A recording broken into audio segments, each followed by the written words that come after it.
شو مسوي؟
ऐसे जाएगा।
Saudi Arabia, like more than 100 other countries, is committed to afforestation.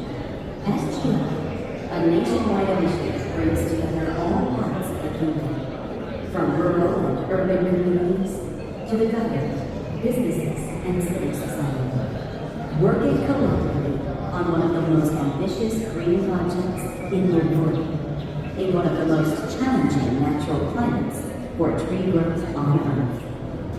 Backed by renowned multidisciplinary global and local experts, and data from 1,150 unit cities, this decades-long tree-growing commitment will create more than 1.2 million new jobs, reduce carbon emissions, rehabilitate around 74.8 million miles of sewage water. Our initiative is to reuse it to use the treated water, wastewater, to use it for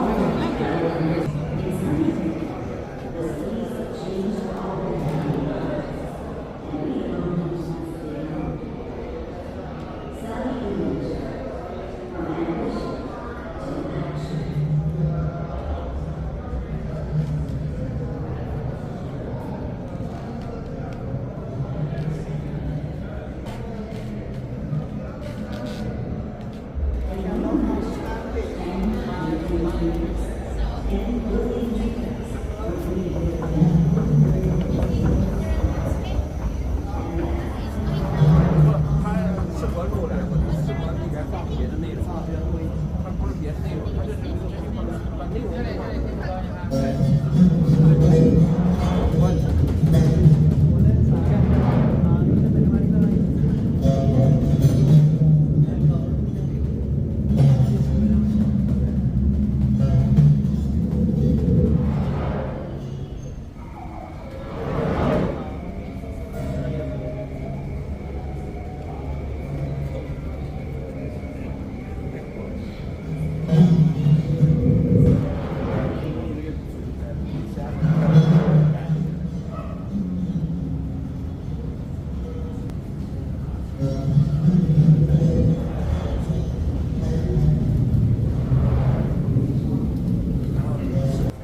It's working.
ما نقدرش زعما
حرام مسكين الرجال جالس شايفه من الصبح نفس وقت عشان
So because the drone they want to fly over here and then just land and then cross and go again. Second is the snow, so-called snow cleaning robot. Yes. Also you have snow. In the south, In the south. yeah. But in North America, you have snow and also in China, northern part of China, snow. The idea is that they have snow cleaning robot, but the base is high because you need to have a certain high base so that you can travel in the snow way. So they are able to wirelessly charge the robot, including like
in the blue room.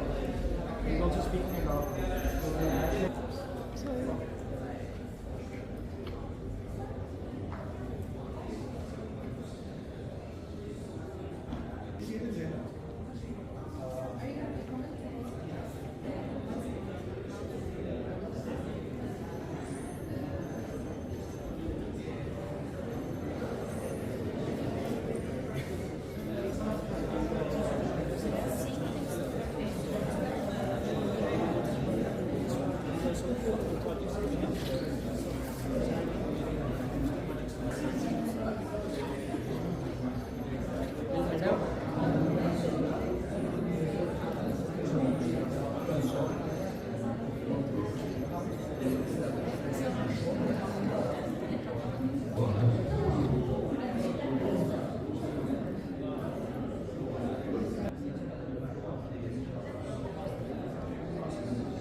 Jadi dia dah atas saya betul saya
Thank you.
also, have you thought about once expansion or scaling out or up or and why not closer to Dubai? I'm curious. 80% of agriculture are inland. Most of the cities are coastal, so you have Abu Dhabi, Dubai, Sharjah.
Josh and Rebecca soon learned that if you want to have a farm, you have to have bees.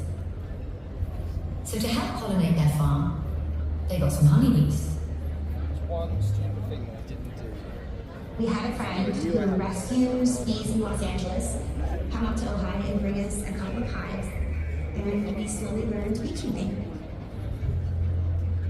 All of our fruit and trees, in order for us to actually have any produce, we have to have bees as well to pollinate them. Everything was going great. The bees were out doing their job until one morning we went out to the hive. The bees were all dead. Which really prompted us to ask the question, what was happening in our perfect ecosystem that could possibly decimate an entire colony of bees? We didn't know why, until one day we went out for a date night. On the way, we noticed a field where farm workers were walking next to a sprayer. We pulled over and we rolled down the window, and on my phone, I started recording. We could smell this really intense, sickly sweet smell coming in the car. I started to notice that my eyes were stinging. I could taste something in my mouth that tasted like a chemical. Whatever was in that chemical got onto us. The next day, my face swelled up. Like his forehead started to massively swell. And I looked like a Klingon. The next day, we went to the doctor. He assessed that we had been poisoned by the chemical. You're having a delayed allergic reaction to the pesticide. It's just one more example of the type of chemicals that are sprayed in this agricultural area. So much for date night.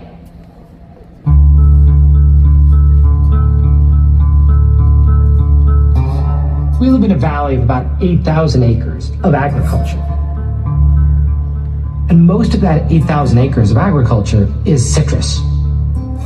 To get rid of an insect, a specific bug that attacks the citrus trees, the farmers spray an insecticide.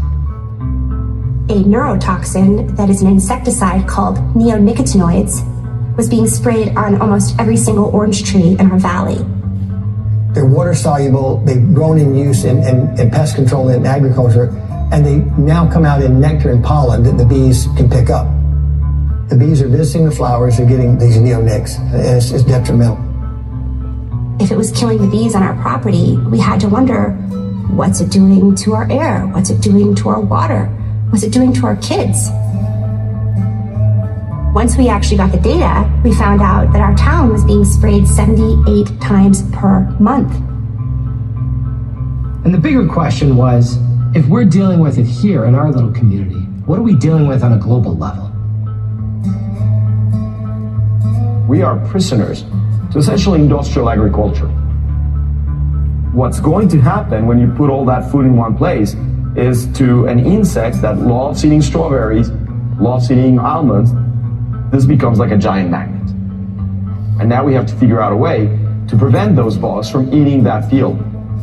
Most of the chemical insecticides that are used out there attack the nervous system of insects. Well, guess what? Humans have a lot of the same neurological receptors that bugs have. There are a lot of pesticides out there. They tend to be sticky, they tend to travel in the air, they make it much farther than one particular property. Agricultural chemicals like fungicides and herbicides, anything designed to kill life, has negative impacts on life. Bees are essential to pollinating crops and growing our food, but there just aren't enough native bees to do the job. This shortage of native bees has created an industry of beekeepers who transport honeybee colonies over great distances.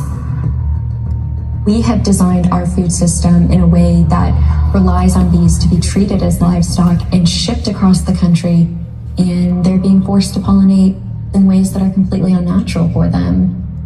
That's not good for the bees. What is the effect of putting 400 hives on a truck and trucking them from Maryland to California almond pollination, which happens every year? Surely being taken from this environment, placed in a different environment, different season even, will have dramatic effects. Our agricultural system has pushed us to can move this crop pollinator around the globe and in the U.S., around North America. They're working so hard. They're moving from almonds to melons to strawberries to citrus. You want good, strong colonies to be able to do that.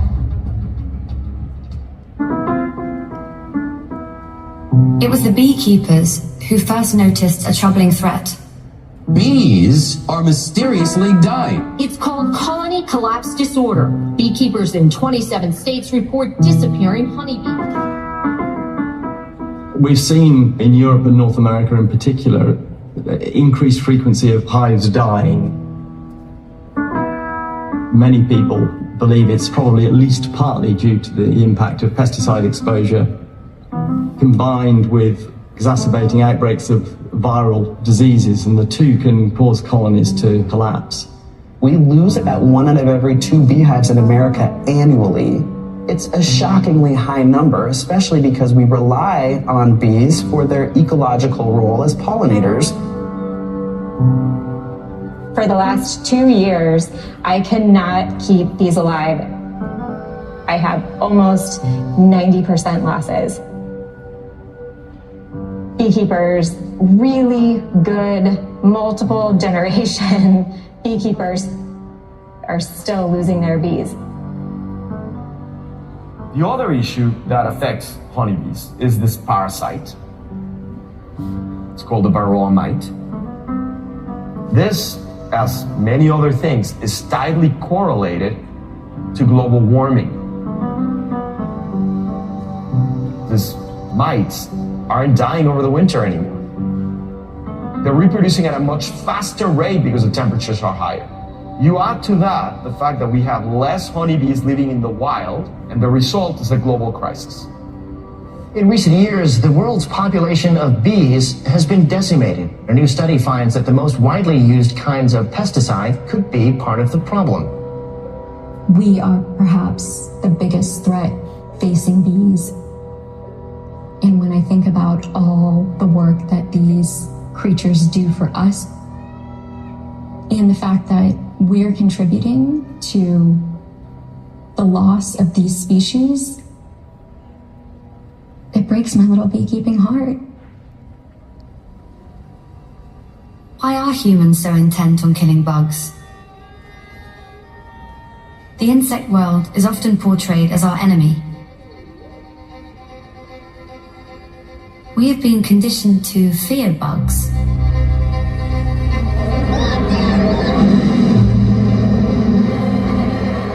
The way that bees are portrayed in the media is hysterical.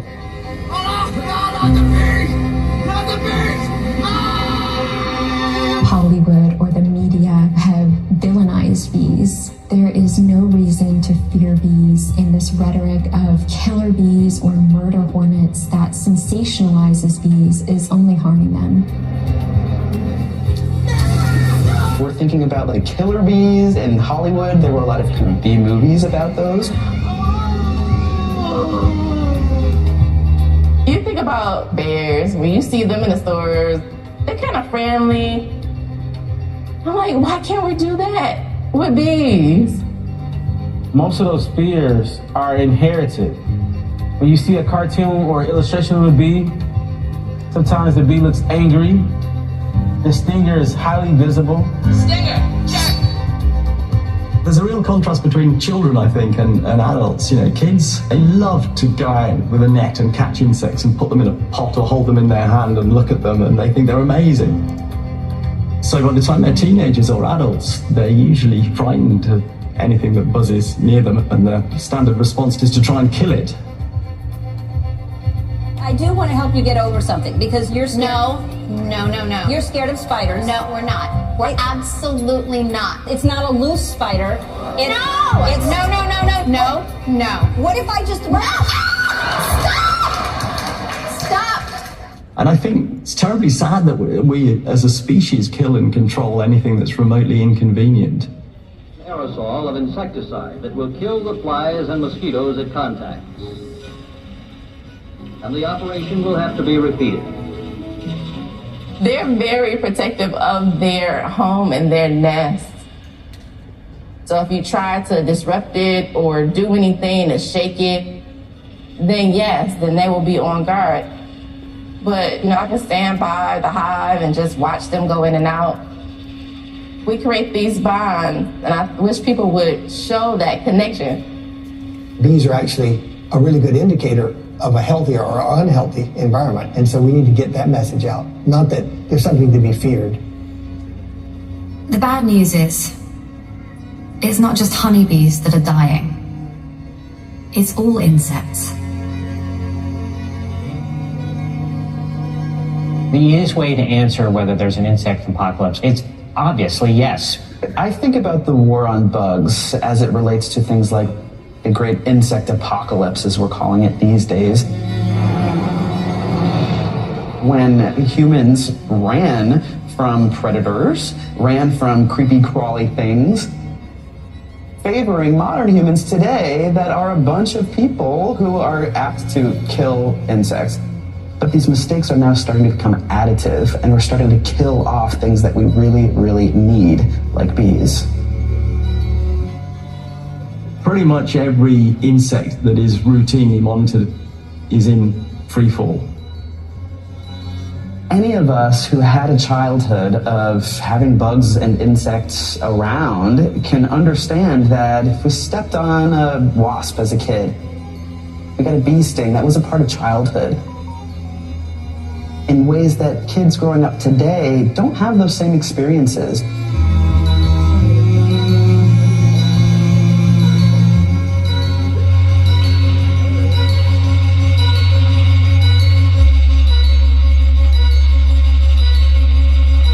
Terribly sad that we, as a species, we seem to see nature as a kind of commodity, an expendable resource to do what we like with. In the West, you have a lot of intensive agriculture where we have basically dialed out a lot of natural environments. You didn't really have to worry about pollination until recently, only because honeybees started having a series of disease problems. It was like, oh my gosh, the honeybees are going to disappear and all our crops are going to fail.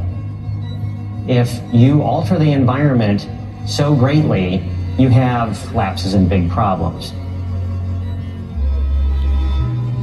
We are losing a lot of biodiversity, and our agricultural system has become very monoculture. We have paved or altered into row crops or so substantially simplified an environment that it's no longer supportive. No hedgerows, no fences, no edges. Less and less wildflowers. It's hard to find good locations for bees.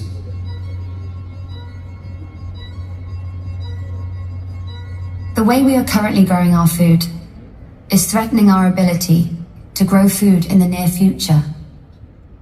It does seem incredibly dumb that we've gone down this avenue of industrialized farming.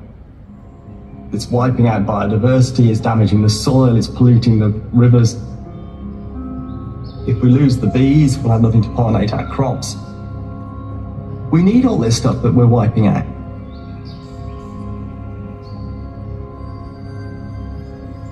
Through the industrialization of our food system, we have reached a plateau with what we can produce on the land that we have.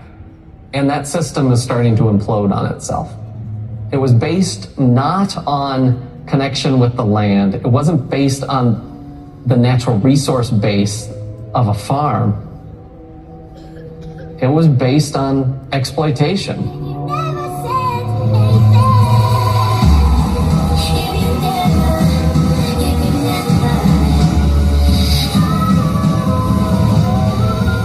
We have an agricultural system that relies on poison. We're wanting to point the finger at commercial farmers, commercial beekeepers, but they are stuck in its system. Farms under an industrialized model are really a mining operation. A farm grows things. It grows life. We are eliminating life from our food system. The use of agrochemicals in order to maintain control of that system ends up eliminating life even further.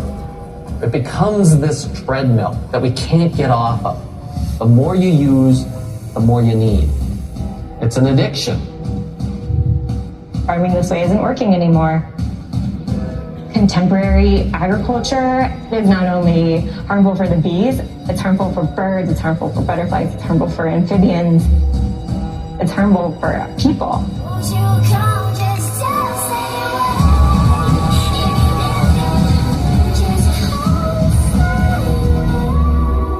It's largely been driven by big companies that manufacture all the fertilizers and the pesticides.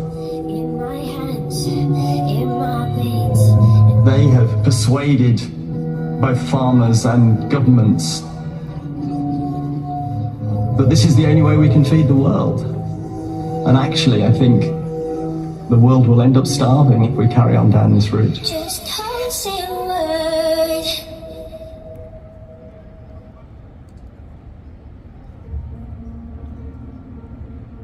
A lot of these big environmental issues do seem really depressing.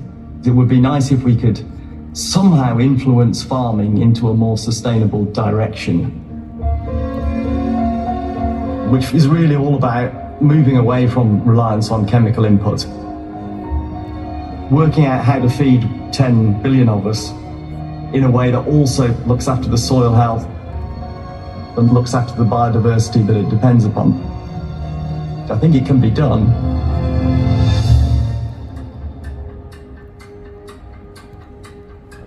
I knew I wanted to be a biologist from a very early age. What a great way of studying the world. These little creatures that are around us all of the time, operating underneath the radar screen of our lives, but influence so many different aspects of our culture.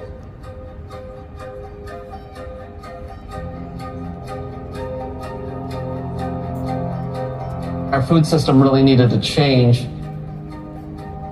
And so we started something totally new. Grassroots science that was meant to change our food system from the bottom up. There is an alternative to industrial agriculture. It's called regenerative agriculture. Regenerative agriculture grows nutrient-dense food and rebuilds habitats. But it does something else too. It rebuilds soil. Soil is amazing because it's the basis of life. It supports everything else within an ecosystem. All of the organisms that we see and we can feel and touch, they're all dependent on the soil that's underneath them. It turns out soil and biodiversity are critical to balancing the Earth's climate. The amount of carbon in the soil is so critical because if it's not in the soil, it's in the atmosphere. And we know what that carbon is doing up in the atmosphere. It's throwing off the natural balance of the planet. We need to put it back down in. The only way you can do that is with plants. Our food system is the largest biome on planet Earth. And guess what? We manage it. What an opportunity for using our food system to battle planetary scale problems. Regenerative agriculture relies on 4 simple practices. 1. Eliminating tilling. 2. Integrating animals in herds. 3. Eliminating the toxic sprays that are contributing to the insect apocalypse. And 4. Planting cover crops which provide healthy habitat for bees and other pollinators. Since we opened our doors 5 years ago, we've identified more than 700,000 insects down to species level. For every one pest that's out there, there's 1,700 species of insects that are helping us, that we cannot live without. Most regenerative operations out there are not using herbicides or any agrochemicals. Why would you spend money on something you don't need? When you do install cover crop between your crops or in an orchard underneath the trees, you're giving the bees food, you're giving pollinator habitat. One of the things that I really see going forward is to really reflect more on our landscape and our land stewardship, more efforts towards habitat revitalization, the repairing of the damaging practices that have taken place. But it isn't too late for most insects. They can recover pretty quick. And if we can just start providing them with somewhere to live, then their populations could rebound quite quickly. When you step into a regenerative field, you are immersed in life. You see butterflies. You hear the bees. You look around you and you see little flashes of colors and images as they zip around you. You get down on your knees and you look into the soil. With every turn of your hand, it's like a highway system going through this stuff. It's amazing. Look at this orchard. Look at the light.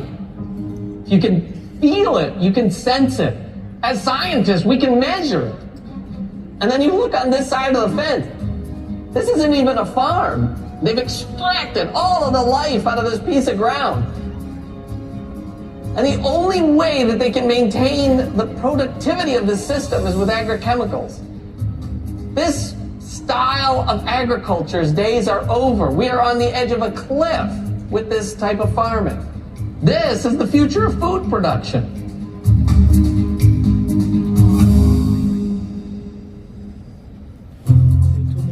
To feed 10 billion people, we'll soon need to grow even more food. That means we'll need a lot more arable land and a lot more bees. Because you can't have one without the other. We're here at the United Arab Emirates, one of the largest deserts in the world. This was once vegetated area. There was green grass, there was trees, there was animals here at one time. What you see here is happening all over the world. Many places in the world are becoming more.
Okay, I will go there. I will go there. And after that, you can go here, right?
¿Cómo vas, Cora?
मेरे phone की बच रही नहीं है अनाम purse में नहीं लगी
Under this magnificent atmosphere at Expo City, we will witness the spectacular projection map experience by the storytellers of MPC and absorb some poetry, and we will also have a fantastic chance to dive into music, the insights, the vision, the illusion, and the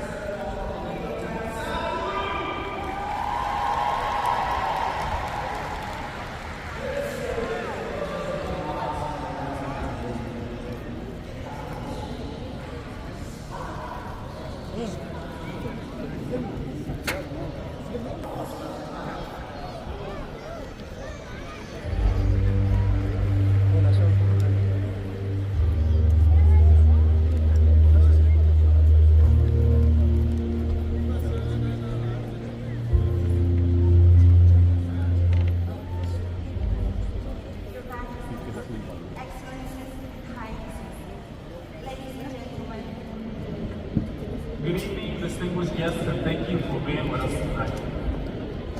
I'm Melina Pacheco, and I'm a believer.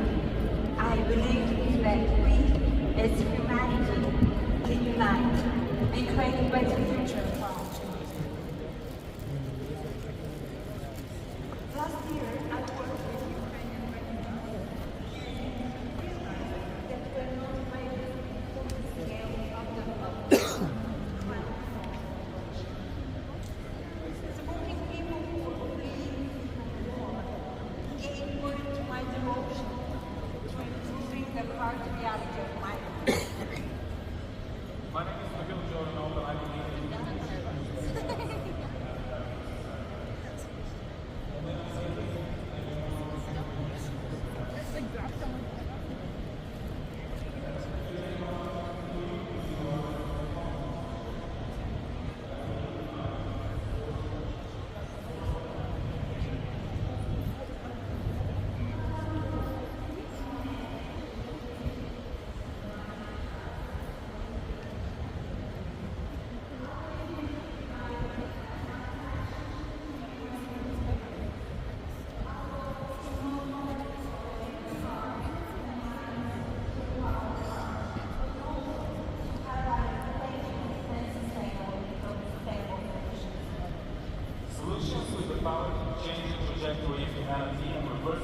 as climate change and climate-induced migration.